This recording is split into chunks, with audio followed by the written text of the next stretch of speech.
روزہ جو ہے کس چیز سے افطار کرنا چاہیے؟ تو اس میں حدیث شریف یہ ہے کہ رسول اکرم صلی اللہ علیہ وآلہ وسلم نے فرمایا، جب تم میں سے کوئی روزہ افطار کرے اسے چاہیے کہ کھجوروں سے افطار کرے کہ اس میں برکت ہے۔ اگر کھجوریں نہ پائے تو پانی سے افطار کرے کہ یہ پاک کرنے والا ہے۔ پہلے یہ ہے کہ کھجوروں سے افطار کرنا چاہیے، اگر کھجوریں نہ ملیں تو پانی سے افطار کرنا چاہیے۔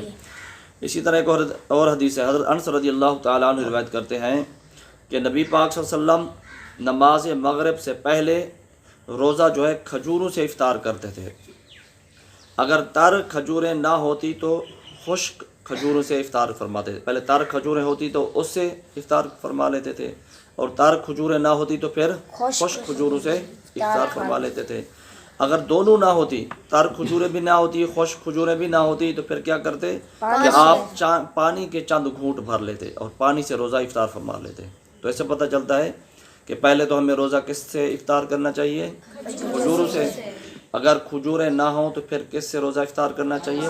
پانی سے۔ یہ ہے آقا دو جہاں صلی اللہ علیہ وآلہ وسلم کی سنت مبارکہ۔